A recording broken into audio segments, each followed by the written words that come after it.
and or magic to become happy, successful, rich, and normal. The fairy tales have a common ingredient, such as single women have children, magic words, coins will save you, i.e. lottery, talk shows, psychic hotline. Poor people, poor elves, live to serve the rich, have sex with someone if they dress good, i.e. prince or princess that wears designer clothes and expensive shoes. Married couples are miserable and usually childless. It's best to be single. Women want men for their money. King's gold diggers, stay in bad relationships. Widower, married to stepmother who abuses his children. No extended family. Black is evil, white is good. God does not exist for happy people. Stories never mention God.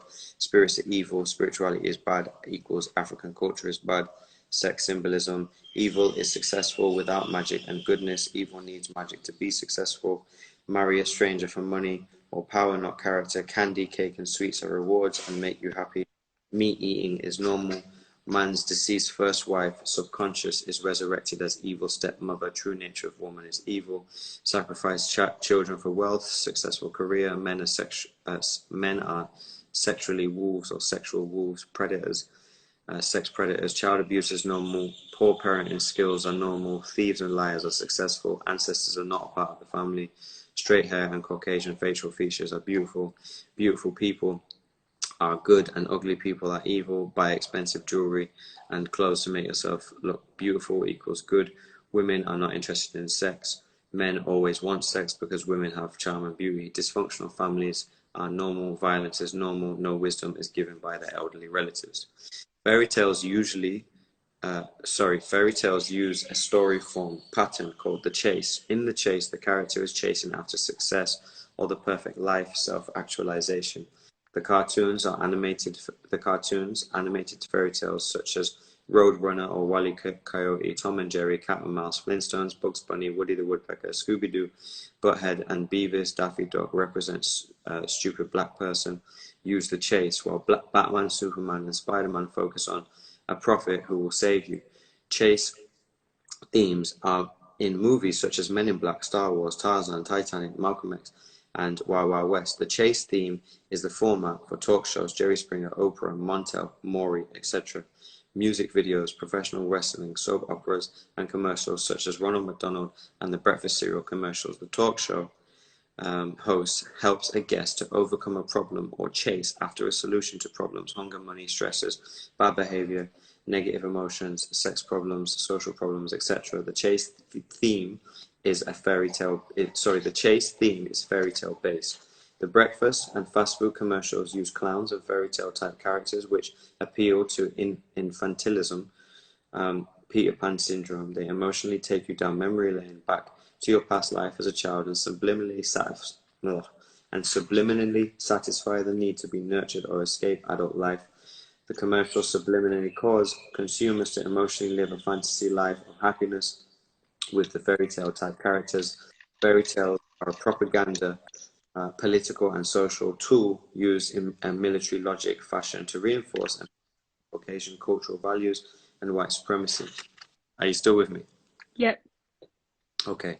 The Caucasian civilization spends more dollars on media, fantasy, commercial, fairy tale character than on its military. The military maintains its power and attacks, makes wars to maintain peace. Those who they classify as a terrorist are usually those who they classify as a terrorist or are classified as operating against their peaceful economic interest. However, the new weapon of the Caucasians is a subliminal fairy tale propaganda which is used to seize the mind of black children and adults.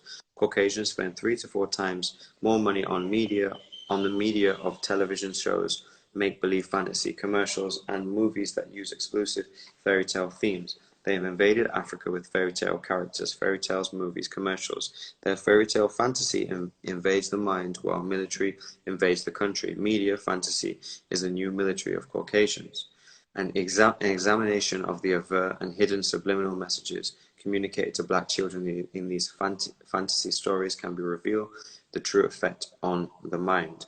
The Africans in Africa, Africans in America, and the diaspora have African-centered children's stories, fairy tales that teach the children art, truth, justice, balance, reciprocity, righteousness, the real from the unreal, the right from the wrong, respect, etc. They teach respect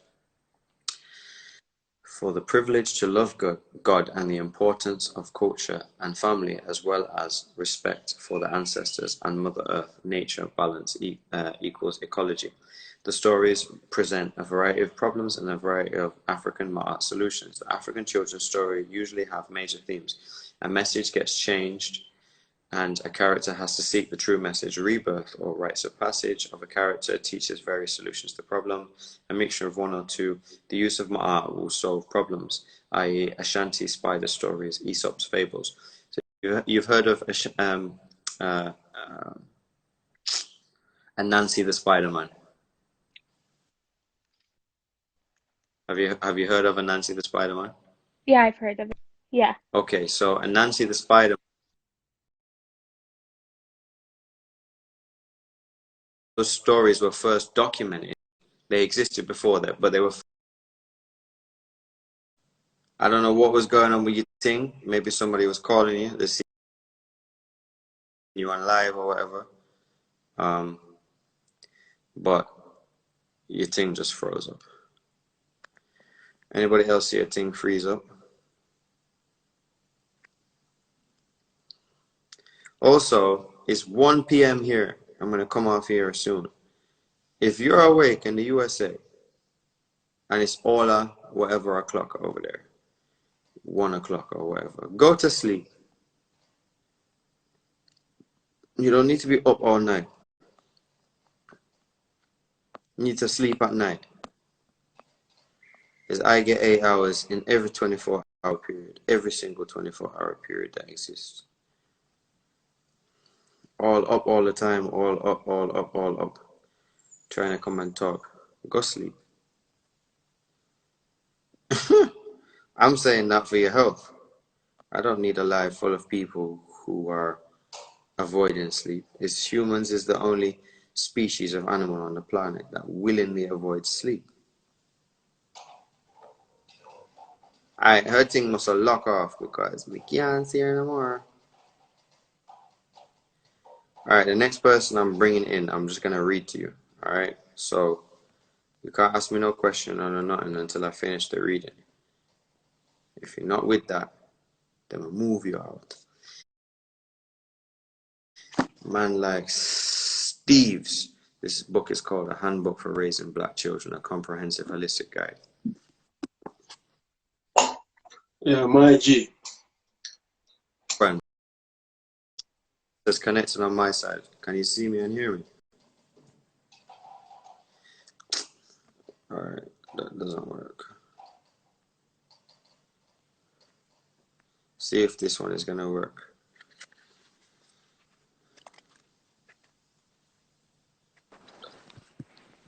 Yo. Morning. What time is it where you are? 2 a.m. Why not asleep? Because I saw you live and I slept like at 7 p.m. All right. I'll let you try and make it. You happy for me to? I'm listening. All right.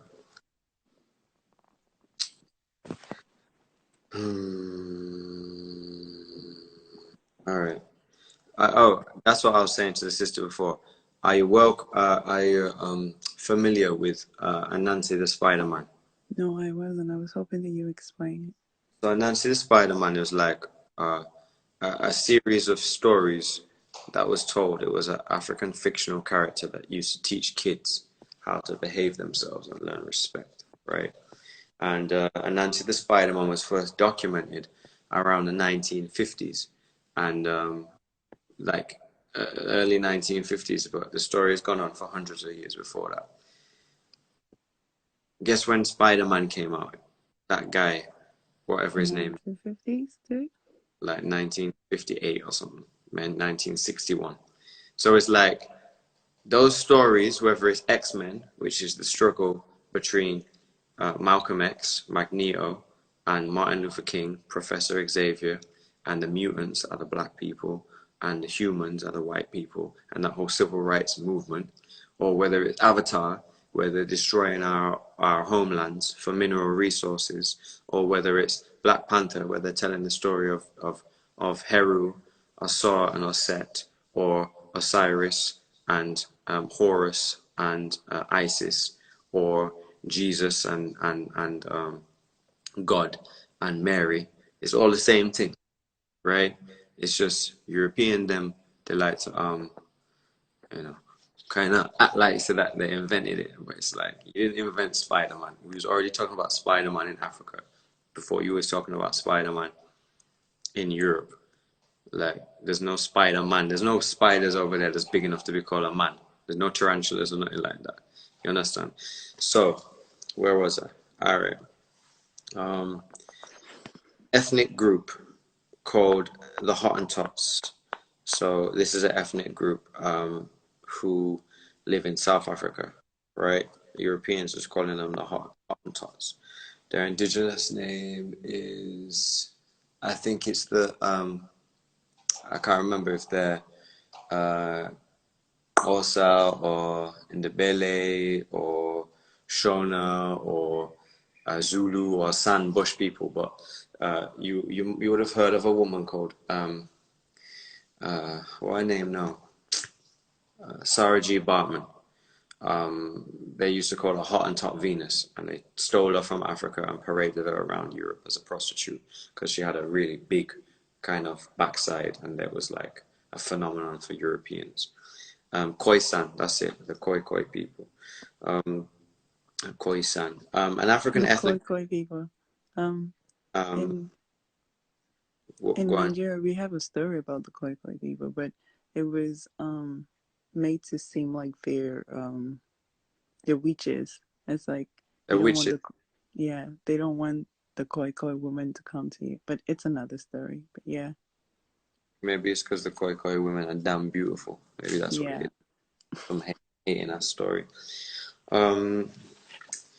An African group called the Hottentots has many stories. One story is about the moon, unseen heavenly power, giving a message to the rabbit to tell Adam, Osiris, and Eve, Isis. The rabbit forgets the correct message and tells them a lie. The moon learns of the error and throws a stick, a rod of righteousness, at the rabbit and splits its lip. Therefore, the child is told not to seek wisdom from those who lie. The Maasai of Botswana, Kalahari Desert, and southern Rhodesia, at the time he wrote this book, it was called Rhodesia, but it's Zimbabwe, right? Have a children's story about a turtle and a rabbit that were told by God to tell man he will live forever. The fast-moving rabbit runs to man and teaches him and reaches him before the turtle. The rabbit, with his bad memory, forgets part of the message and tells the man a lie instead of the truth. The turtle, with the correct message, gets the man after the rabbit. This caused the man to lose his immortality. Therefore, man became doomed to solve his earthly problems by himself. Ancient Greek and Roman myths and Caucasian fairy tales are distorted versions of the series of African Egyptian mythological stories about the children Osiris and Seth, who are brothers, and their sisters Isis and Neptune.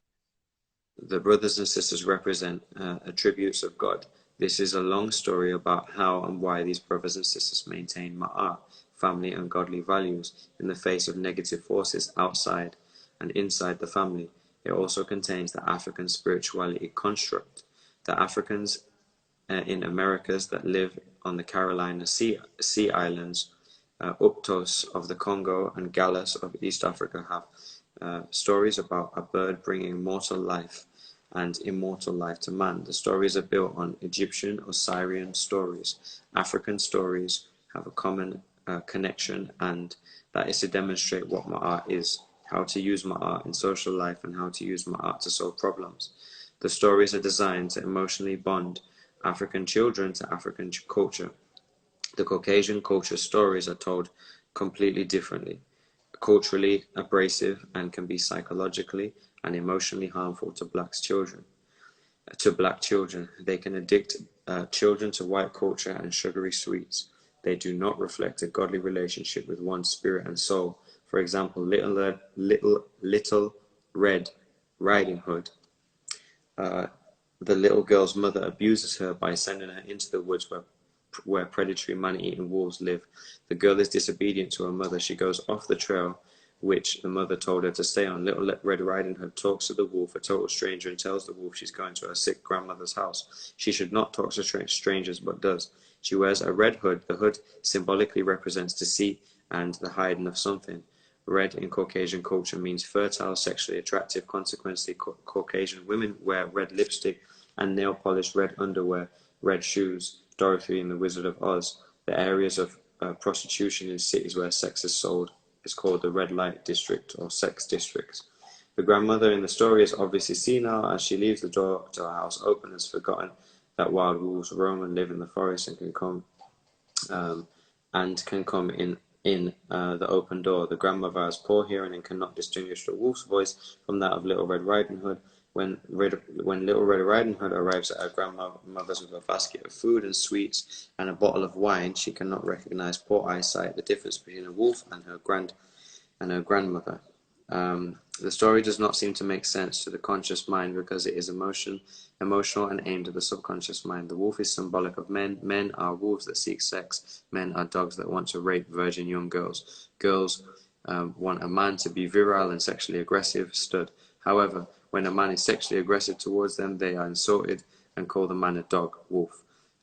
If a man is kind and gentle like a sheep, then he is a wolf in sheep's clothing. This means that men are deceitful.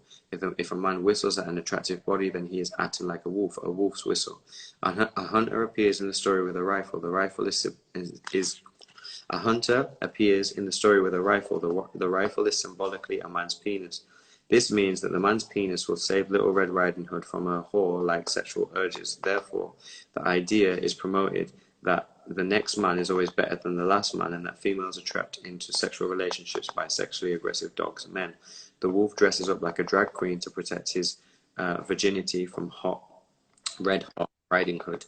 Little Red Riding Hood. The hunter impregnates the drag queen wolf, and the wolf drag queen has rocks. Symbolic baby. The rocks symbolize a baby born by a woman. The woman, Eve, gave birth to the loss of man's immortality, eating the apple in the Garden of Eden. The hunter skins the wolf and takes his fur, virility. Skinning or scalping people such as the American First Nations people symbolically means that their virility and soul are stolen because of an evil woman. After the murder of the wolf, the grandmother gets drunk. Alcohol is called spirits. The wine bottle is symbolically a penis that gives the grandma her true spirit, sexual awakening. The story programs black boys to be promiscuous, wolves and black girls to want to be in competition with other females and in conflict with their mothers. It can subconsciously cause girls to want the latest fashion in order to be sexy hunters of the penis that will save them from the evilness of being a woman with sinful menstruating vagina, means false hole.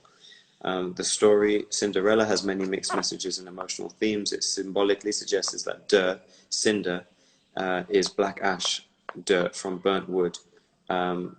It symbolically suggests that poor people can be saved from poverty by the rich, money, expensive clothes, shoes, magic, profit, lottery, sex, and that women are naturally dirty, evil. Cinderella is a story about child abuse. The father is obsessed with love for his wife's sexuality and lets her abuse his child. It teaches the child that the woman's vagina will get her anything because Cinderella can only be saved from this parental abuse by being dressed in the latest expensive clothes in order to sell her sexuality.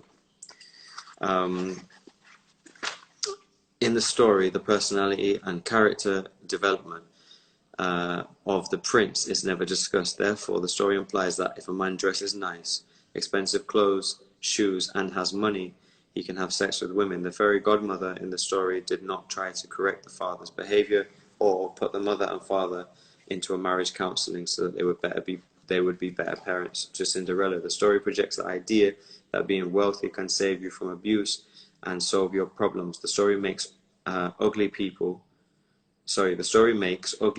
with dark hair black. The prince picks a wife as if she is a commodity or an object. The story indicates that women are valued at the same level as slave, horse, or ornament, and are sex candy for men. It also implies that women should not trust other women, stepmother, female friend, or sister. The stepmother and daughters ask for forgiveness after being abusive to Cinderella, it is denied. This subconsciously means that women must be punished for their sins, and menstruation bleeding is the punishment for her original sin. The story implies that the people should not be rehabilitated for their punishment. This culturally justifies prison and prisoners. The stories and rhymes can use a variation of the Adam and Eve Garden of Eden theme. One interpretation has it that Adam desired the same knowledge as God, therefore he ate the apple that Eve gave him. This caused Adam to fall from grace, the grace of God, and lose his immortality. In the children's rhyme, Jack, Adam, and Jill, Eve, climbed up a hill, symbolic of Eden, mountain where the gods live, Mount Olympus, and got water, symbolic apple, ambrosia, elixir of life, fountain of youth, water from the well, and then Jack fell down and burst his head and lost his immortality. His head wound as bandaged by Dame Nog, noggin head. Eggnog is an alcoholic drink, symbolic of the fountain of youth, ambrosia, water, youthful sexuality. The fountain of youth, apple, equals young, forever immortality, is subliminally associated with the rise in sex hormones, puberty, which causes the sex drive and the need to have sex. Sow your oats. The early Caucasian explorers were searching for the fountain of youth, i.e. Ponce de Leon. Drugs were originally sold because they promise youthful sex abilities. For example, chocolate was sold because it contains the sex-stimulating theobromine drug. Cocaine was sold because it believed to cause hypersex. Heroin was believed to increase sexual stamina, and drinking alcohol was believed to make having sexual conquest easier because of the loss of self-control and the loss of inhibitions and morals. Are you still with me? Yes, I am. Okay.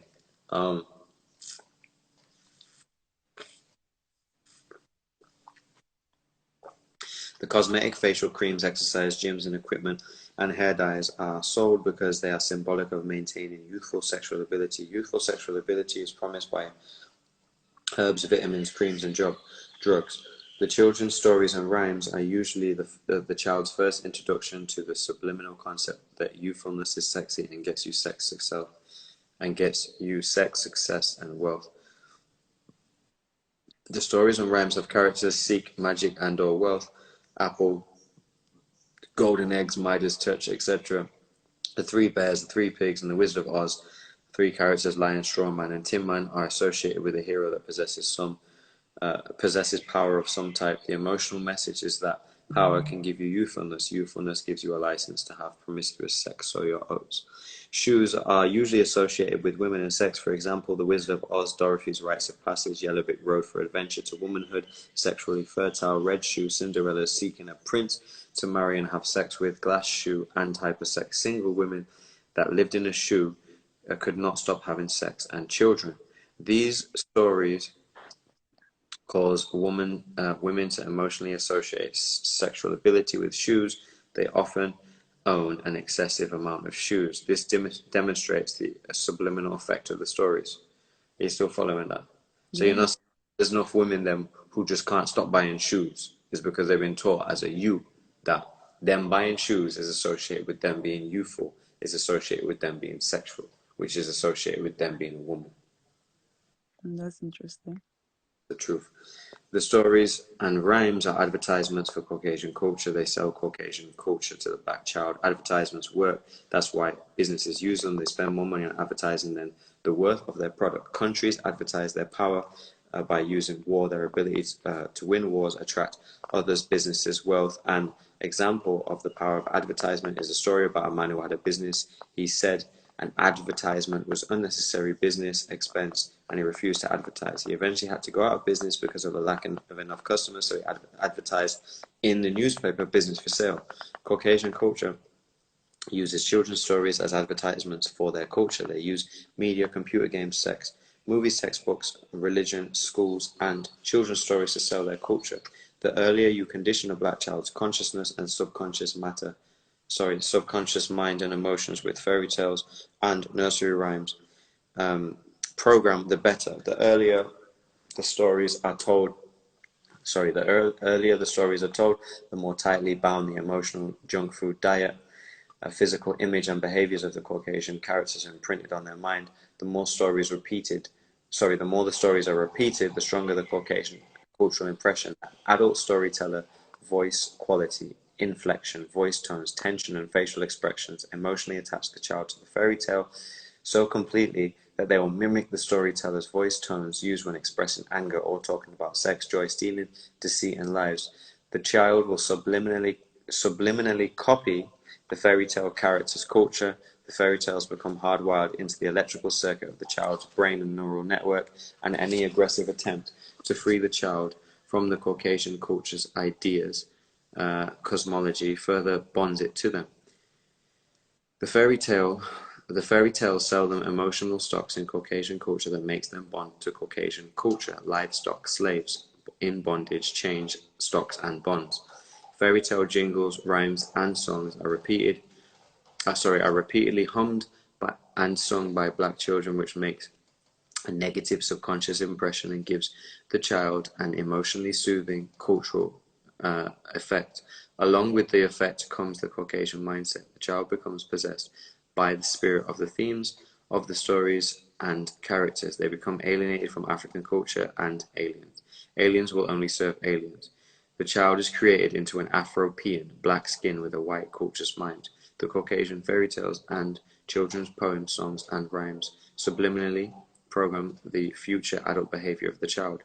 When the child matures, they become a black woman that meet black men who are either sex hunters, wolves, dogs, Prince Charmings, Peter Pan, men that think that they possess magical powers, good rappers, rapists, frog prince, men that allow themselves to be dominated like husband in Hansel and Gretel or Cinderella, homosexuals, and some men become and some men become homosexuals and drag queens that are wolves for other men. Conversely, black men will meet black women who are Cinderellas that are looking for Prince Charmings, or the princess type, dress nicely, submissive, allow men to choose them, Goldilocks, women who want to rescue the man from his childness and raise him like a man, Little Red Riding Hood syndrome, gold digger types marry men because they have a good job, not because the man is a good person, or subconsciously choose to be single female parent that has a series of bad relationships that have left her with a series of abortions or children, old lady that lives in a shoe, etc. The Caucasian fairy tale program, black adults will live a life that follows the fairy tale themes and characters. The unreal fairy tale story and the real life story become one and the same. They dress for sexual intercourse like fairy tale characters, Halloween, etc. The women may wear Little Red Riding Hood. The women may wear Little Red Riding Hood. This Caucasian culture's fairy tale cultural program emotionally influences the sexual positions and erotic sexual arousing areas of the body. Fairy tales consistently show pictures of white sugary sweets, talking about sweets and to reward good behavior. The child is subconsciously programmed to associate sugar with fun, happiness, sex, family, and love. White sugar, candy, cookies, pies, and cakes are in numerous stories such as Hansel and Gretel, Halloween, and Thanksgiving stories. The gingerbread boy sugar addiction is created by the fairy tale stories. The only solution to black folks having fairy tale syndrome is not to tell the Caucasian fairy tales to black children. The story subliminally will cause an aspect of the child's mind, behaviors, and feelings to be dysfunctional. Once upon a time, black folks only told African stories to Africa. Now, back to that. Once upon a time, so we can save our children in this time. So, thank you for reading that. I took a screenshot of that. Thank you. So yeah, but it's interesting how we the slaves are using the slave masters' tools to program ourselves to always be slaves. It is. It's mind blowing and eye opening at the same time. Yeah, well, I think that the reason why a lot of kids end up being materialistic is because we season them to be materialistic with stories of how materialism is good and poverty is bad. But you see, now I'm growing wiser. I've realized that actually I would rather have nothing but have my spirituality than have materialism that supports European communities and businesses, but have no spirituality and no African-centered focus. That's deep. It's true.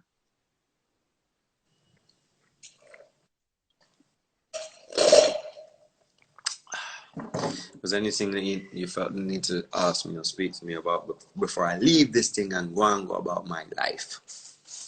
I was gonna ask, like, when it comes to spirituality, I was gonna ask, like, what is like I guess the term right is not. What is the appropriate way to like bring up a child and show them, especially with the media and the TV and so many, how can you ground a child to be focused to a certain lifestyle, if that makes sense? Teach your child about Ma'at, which is the laws of the ancient truth. Teach your child about balance and peace. And teach your child that your child doesn't have to be religious to be a good person. Doesn't have to. The way that I see religion is I see it like football teams. And they're all different football teams, but, you know, they all play the same game. And it's like, well, why play the game? You understand? Because everything is everything. So I am not interested in who supports what team. I'm interested in God. So I don't need to subscribe to any football team. We're teaching our children to pick sides before they know what the whole thing is. So we're teaching them to be a Muslim. We're teaching them to be a Christian. We're teaching them to be to practice Judaism. We're teaching them to practice Hinduism. And it's like, how about you just let your child be and don't allow them to be indoctrinated by nobody, because your child had a purpose before anybody had an opinion. And if your child was born in Ecuador, more likely than not, the child would be a Christian. If your child was born in Somalia, more likely than not, your child would be a Muslim. If your child was born in India, more likely than not, your child would be a Hindu, right? But what has that got to do with your child's interpretation of reality? When, if we are infinite beings with infinite possibilities and we live or exist in a virtual reality projecting liquid and crystal material vessel, then why have we got to circumnavigate all consciousness into picking a particular football team? Doesn't make any sense. It limits your possibility and your potentiality. The reason why I am able to be so influential is because I'm not an influencer. The reason why I'm able to be so influential is because I don't play the game and I don't subscribe to the football. It's Bob Marley who said that the day that you stop running the race is the day that you win. You know? So I would say that when you're raising your child, try to raise your child with as much balance as possible. And remember that religion is what is taught and spirituality is what you experience. There's no such thing as a coincidence, just two events that cooperate to produce a deeper meaning, right? So don't let superstition define your meaning or your reasoning. Don't let them tell you that they are going to fearmonger you into believing that you have to act a certain way on earth so that you can get into heaven, when they've created hell on earth. Right now they're injecting Africans with all kinds of mad thing. They've destroyed us economically. They're trying to destroy us spiritually. They've destroyed us nutritionally. So we're getting all these diseases and all of these problems. They're trying to take our kids away from us. Child protection services, they're trying to arrest our children and incarcerate them for the entirety of their lives. They're trying to murder our children and then get away from it. And they're telling us to just pray and everything will be cool. So they created their heaven on earth. And they created hell on earth for us, which was once our heaven.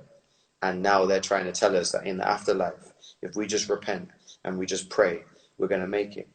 I don't believe in that nonsense, because it's like Peter Tosh said, is everybody is calling out for equal rights, but who is calling out for justice? Problem about justice is that the justice system is not just us, it is just them, and that's what the injustice system is about. And so you have a whole heap of people who are doing the same thing again. It's Albert Einstein who said that insanity is doing the same thing again and again and expecting different results. So we keep marching. How do we first experience Christianity? Before I even go into Islam, and everybody tries to come for me for speaking about Islam, but also I don't care what you think, because I am a scholar of sorts, and I research and search and research, and then I balance it with spirituality. But how we first met Christianity in West Africa, I'm not talking about Ethiopia, in West Africa, is we were taken from as prisoners of war based on different battles that were going on between different ethnic groups, the Asante and the Ewe and the Ga and the Fanti, etc., who were having battles. They would take us as prisoners, and they were taking us to slave castles, which were just forts of European business. And in those forts, there were slave dungeons where we were kept until we could be taken to the Caribbean to create their capitalism for them. And before we got taken and put on those ships, we were taken into the churches that were built above them. The churches all had lodges. The lodges were all part of a secret society group that was run by the Vatican, right? All of these churches had, all of the church people who ran the churches were Freemasons, right? They were sacrificing children, they were raping women, they were eating people, as well as selling them across the ocean. That's what they were doing, right? And that's how we, as people who, believed in Orishas, and people who are Yoruba, and people who are Igbo, that's how we first met Christianity there. And then we were taken across the ocean. And then we were given, the only book that we could read was the Bible. All of our books, all of our scriptures were taken away from us. And then on top of all of that, we were given black preachers and black pastors to teach us that if we just repent, if we just turn the other cheek, then we will be able to make it. Basically, let us not do to them what they did to us. And suicide is now a sin. Whereas the Igbo people believed in the transmigration of the soul. And if things went wrong in this life, you could just end it and you would come back again. That's what they believed in. But they don't want that to happen when they're trying to take people from Ghana or from Nigeria all the way to the Caribbean, to South America, and to North America. Because if you've paid $100 for this African and they jump off the ship and they can't swim because they think that their soul is going to transmigrate, then obviously that is something that you're going to have to breed out of them. So they did it spiritually, and they said you were committing suicide. It's illegal to kill yourself because they're going to lose their property. So they made us scared of death, and they made us scared of fighting back. And we were never scared of death, and we were never scared of fighting back. And now what we have is we have a whole heap of seasoned Negroes who are scared of death and scared of fighting back. Meanwhile, we're not scared to kill ourselves. And these are the children that we're raising. We're raising children who are scared of death. They think that white people are the authority. They're scared to fight back, and they're not scared to destroy ourselves. And we have to be very conscious of the religion that has been created to indoctrinate our children into those systems. Because our African spirituality did not indoctrinate us in those ways. Our African spirituality was God-centered, and it was for African purposes. This is profit-centered. Abrahamic religion is profit-centered, and it is for slavery and capitalism. The slave master used to sit in the church while he got the black pastor who he taught, who was the most educated, who was the only one that could read, to teach these people to beg for forgiveness when they did nothing wrong. So that's what I'll say to that. Okay, thank you. One more question.